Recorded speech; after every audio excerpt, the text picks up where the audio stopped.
भारत ने इस बार ठान लिया है कि वो पाकिस्तान को बेनकाब करके ही दम लेने वाला है। इसलिए भारत ने अपना डेलीगेशन दुनिया के 33 देशों में भेजकर अपने इरादे जाहिर कर दिए हैं। हालांकि भारत के तेवर देखकर पाकिस्तान वैसे ही सदमे में है। ऐसे में भारत ने डेलीगेशन भेजकर पाकिस्तान की नींद भी हराम कर दी है। वो भारत के क्रोध से बचने के लिए नया रास्ता तलाश रहा है। लेकिन हम ऐसा क्यों कर रहे हैं, इस रिपोर्ट से समझिए।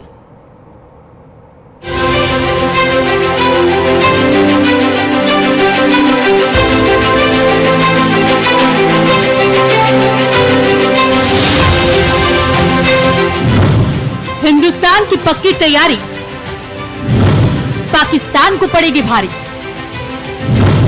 सामने आएगा नापाक चेहरा, बेनकाब होगा पाक का जर्रा जर्रा। पाकिस्तान को घर में घुसकर मारने के बाद भारत की राजनीतिक सेना पाकिस्तान का पर्दाफाश करने निकल पड़ी है। हिंदुस्तानी राजनीतिक सेना की पहली टुकड़ी तो अपने मिशन पर निकल पड़ी है, जबकि दूसरी टुकड़ी निकलने के लिए तैयार बैठी है। एक और आमने सामने की लड़ाई में मुंहतोड़ जवाब देने के लिए भारत ने देश के जांबाज जवानों को मैदान में उतारा, तो वहीं दूसरी ओर भारत ने अपने सांसदों को कूटनीतिक लड़ाई के लिए मैदान में उतारा है। ऐसे में न्यूक्लियर अटैक की धमकी देने वाला पाकिस्तान अपने बचने के रास्ते तलाश रहा है। बॉर्डर पर तनाव के दौरान पाकिस्तान ने दुनिया की ओर रुख किया था। उस दौरान पाकिस्तान ने अमेरिका के सामने अपना दुखड़ा रोकर सीज फायर के लिए दबाव बनाने की कोशिश की, लेकिन जब उसकी नहीं चली तो हार थक कर उसे भारत के दरवाजे पर वापस आना पड़ा। भारत सरकार का डेलीगेशन सांसदों का और कुछ नेताओं का जा रहा है, जिसके अंदर सांसद भी हैं, कई पूर्व केंद्रीय मंत्री भी हैं, डिप्लोमेट भी हैं। वो पूरी दुनिया में भारत का परचम लहराएंगे, पाकिस्तान का दोहरा चरित्र एक्सपोज करेंगे। MEA की तरफ से उनको ब्रीफिंग भी की गई है, डेलीगेशन जा रहा है और पूरी दुनिया में पाकिस्तान को हमने एक्सपोज किया है, लेकिन अब और ज्यादा एक्सपोज करने की जरूरत है। और पाकिस्तान एक टेरर स्टेट है, कैसे टेररिज्म को बढ़ावा देता है, कैसे नफरत फैलाता है हिंदुस्तान के अंदर और किस तरह की दोहरी बात करता है, ये भी पूरी दुनिया को बताने की जरूरत है। और ये सांसदों का डेलीगेशन, ये देश का डेलीगेशन है, देश की बात को रखेगा और पाकिस्तान को एक्सपोज करेगा। प्रधानमंत्री नरेंद्र मोदी ने इस बार अपने डेलीगेशन को 33 देशों में भेजकर पाकिस्तान का वो आखिरी रास्ता भी बंद कर दिया है, जिससे पाकिस्तान में खामोशी छाई हुई है। शायद उसे अंदाजा हो गया है कि अब पाकिस्तान के दिन लदने वाले हैं। अगर अब भी पाकिस्तान ने आतंकियों को पालना बंद नहीं किया तो पाकिस्तान की तबाही के लिए ज्यादा दिन नहीं बचे हैं। भारत ने अगर कड़ा रुख अपनाया तो पाकिस्तान के परमाणु बम भी धरे के धरे ही रह जाएंगे, वहीं धमकी देने वाले मलबे की ढेर में कहीं गुम हो जाएंगे। ऐसे में पाकिस्तान की भलाई बस इसी में है कि वो समय रहते आतंकियों का साथ छोड़ दे। भारत ने अपने तरकश से कूटनीति का जो तीर छोड़ा है, उसे देखकर पाकिस्तान के पसीने अभी से छूटने लगे हैं। राष्ट्र हित सर्वोच्च है, देश हित, आतंकवाद के खिलाफ हमारी सुरक्षा, हमारी अखंडता, इस पे करके आंच आती है तो पूरा देश एकजुट है। लेकिन जो सवाल उठे हैं उसका जवाब देना चाहिए। अब अमेरिका के राष्ट्रपति बोल रहे हैं कि हमने व्यापार का लालच, डर दिखा के युद्ध विराम कराया है। कई बार कहा उन्होंने, उसका खंडन कोई नहीं कर रहा है। उन्होंने कहा हम कश्मीर पे चर्चा करेंगे, किसी तीसरे मुल्क में बैठ कर बात करेंगे। ये कहां से आया? हमारा मुद्दा आतंकवाद था, वो चर्चा कश्मीर पर करना चाहते हैं। तो ये सब जो हो रहा है, इस पर हम लोगों को नियंत्रण करने की जरूरत है। और चीन खुलकर पाकिस्तान का समर्थन कर रहा है, ये बड़ा अजीब देखा हमने। और हम लोगों के साथ जो हमारे पुराने साथी थे, जैसे रूस है, रशिया है, वो खुल के सामने नहीं आया। और जो भी कंडेम कर रहा है वो भारत और पाकिस्तान को एक तराजू में तोल रहा है। डोनाल्ड ट्रंप हो या विदेश मंत्री अमेरिका के हों, एक बार भी किसी ने पाकिस्तान की भर्त्सना नहीं करी, आतंकवाद शब्द का प्रयोग नहीं किया। सिर्फ वो इंडो पाक और कश्मीर की बात कर रहे हैं, युद्ध विराम की बात कर रहे हैं। अरे भाई, हमारा मुद्दा पाक स्पॉन्सर्ड टेररिज्म है, उस पर आप उसकी कमियां तो दिखाइएगा। और जो IMF का लोन मिला है, वो संसाधन भविष्य में पाकिस्तान इस्तेमाल नहीं करेगा, ISI आर्मी उसका दुरुपयोग नहीं करेगी, इसका भी आश्वासन वर्ल्ड कम्युनिटी को देना चाहिए भारत को। आतंकवाद पर जीरो टॉलरेंस, डेलीगेशन के सदस्य दुनिया को बताएंगे कि ऑपरेशन सिंदूर आतंकी गुटों को और उनके ढांचों के खिलाफ था। आतंकी अड्डों को नपी तुली कार्रवाई में निशाना बनाया गया। पाक सेना ने इसे खुद के खिलाफ हमला माना और पलटवार किया। पाक आतंक का समर्थक। भारतीय डेलीगेशन के सांसद सदस्य अपने साथ कुछ सबूत लेकर जा रहे हैं, जिनके जरिए वो बताएंगे कि पहलगाम हमले में पाक समर्थित आतंकी संगठन द रेजिस्टेंस फ्रंट TRF की भूमिका थी। इससे पहले हुए हमले का भी पूरा चिट्ठा सांसद अपने साथ लेकर जा रहे हैं। भारत जिम्मेदार और संयमित। भारत ने सैन्य कार्रवाई में भी जिम्मेदारी और संयम का परिचय दिया। ये सुनिश्चित किया कि पाकिस्तान के किसी निर्दोष नागरिक की जान न जाए। आतंक के खिलाफ विश्व एकजुट हो। सांसद इन देशों से आतंकवाद के खिलाफ खुलकर आवाज उठाने, इससे निपटने के लिए सहयोग और समर्थन भी मांगेंगे। अपील करेंगे कि भारत पाक के विवाद को आतंकवाद के खिलाफ युद्ध के तौर पर देखे। पाक को लेकर हमारी नीति।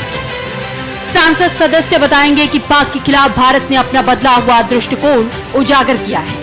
भारत सीमा पार से पैदा होने वाले खतरे को लेकर उदासीन रहने के बजाय प्रोएक्टिव रवैया अपनाएगा और आतंकी हमलावरों को पहले ही निष्क्रिय करेगा। ऑपरेशन सिंदूर का मकसद और पाकिस्तान का असल चेहरा दुनिया को बताने के लिए 59 सांसदों को 32 देशों में भेजा जा रहा है। 59 सांसद 7 सर्वदलीय टीमों यानी डेलीगेशन में बटे हैं। अभी जो 2 डेलीगेशन रवाना हुए हैं उनमें 17 सांसद हैं। बता दें कि 7 टीमों के साथ 8 पूर्व राजनयिक भी रहेंगे। विदेश सचिव विक्रम मिस्री ने मंगलवार को सांसदों को इस पहल के बारे में ब्रीफिंग दी थी, जिसमें उन्होंने पूरा खाका डेलीगेशन के सदस्यों को बताया।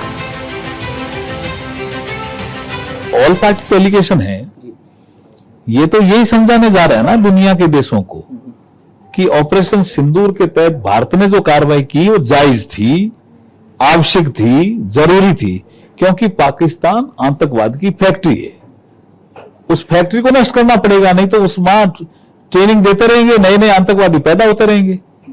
और ये आतंकवाद तो दुनिया के लिए खतरा है, मानवता के लिए खतरा है। दूसरे देश भी आतंकवाद को समाप्त करने के लिए प्रयास करते हैं। हमने भी वही ऐसी ही कार्रवाई की, ये समझाने के लिए जा रहे हैं। इसमें क्यों राजनीति होनी चाहिए? ऐसा नहीं है कि भारत ने पहली बार इस तरह का डेलीगेशन दुनिया में भेजा है। पहले भी कई बार भारत ने अपने डेलीगेशन दुनिया के देशों में भेजे हैं। उस समय भी भारत ने पाकिस्तान के खिलाफ सबूत देकर पाकिस्तान के खिलाफ बढ़त हासिल की थी। पाकिस्तान का आतंकवाद को सपोर्ट, जिस तरीके से उनको ट्रेन करते हैं, समर्थन देते हैं, फाइनेंशियली एड करते हैं, उनको आर्म्स देते हैं, वेपन्स ट्रेनिंग करते हैं, उनको संरक्षण भी देते हैं, उनका एक्सपोज करना बहुत जरूरी है। ये ग्लोबल हब ऑफ टेरर बन चुका है। तो एकमात्र उद्देश्य है कि जब हमारे ऊपर पहलगाम का हमला हुआ तो हमने कार्रवाई में उनके जो भी आतंकी कैंप्स हैं उनको खत्म करने का काम किया। उनकी पाकिस्तान आर्मी आकर बचाव करने लगी आतंकवादियों का। तो ये हमारा मिशन है। हम सब एज इंडियंस विदेशों में जाकर देश की बात जो रखनी है वो हम रखें। 1994 में विपक्ष के नेता अटल बिहारी वाजपेयी ने UNHRC में भारत का पक्ष रखा था। उस डेलीगेशन में जम्मू कश्मीर के पूर्व मुख्यमंत्री फारूक अब्दुल्ला और सलमान खुर्शीद जैसे नेता भी शामिल थे। 2008 में मुंबई हमलों के बाद मनमोहन सरकार ने डेलीगेशन विदेश भेजा था।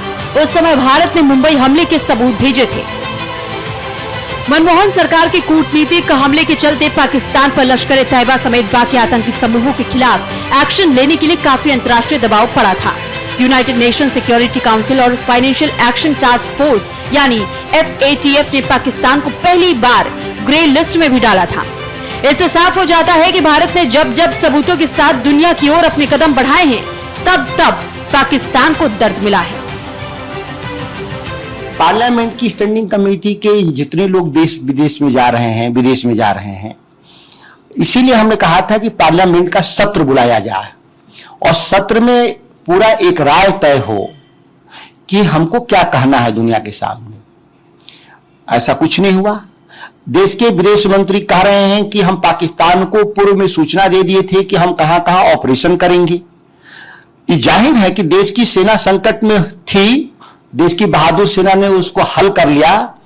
लेकिन जब हमारे विदेश मंत्री ही पाकिस्तान को ब्रीफ कर रहे थे कि हम कल कहां कहां हमला करेंगे, हम उन जगहों का पता बता रहे थे, सांसदों के सामने जब दुनिया में इस तरह के सवाल आएंगे तो विदेशी भूमि पे क्या हम जवाब देंगे।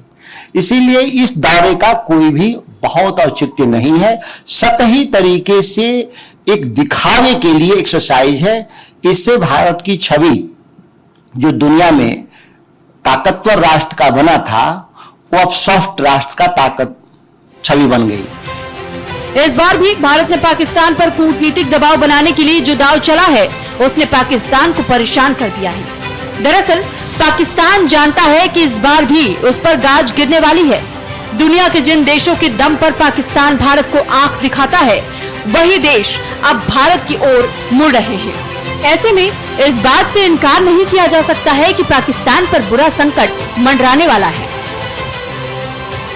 पूरी दुनिया में बताया जाना चाहिए कि पाकिस्तान आतंक का, आतंकियों के आकाओं का शरणदाता है, उनका माई बाप है। वहां की सेना पाकिस्तान के आतंकियों की मां की तरीके से है।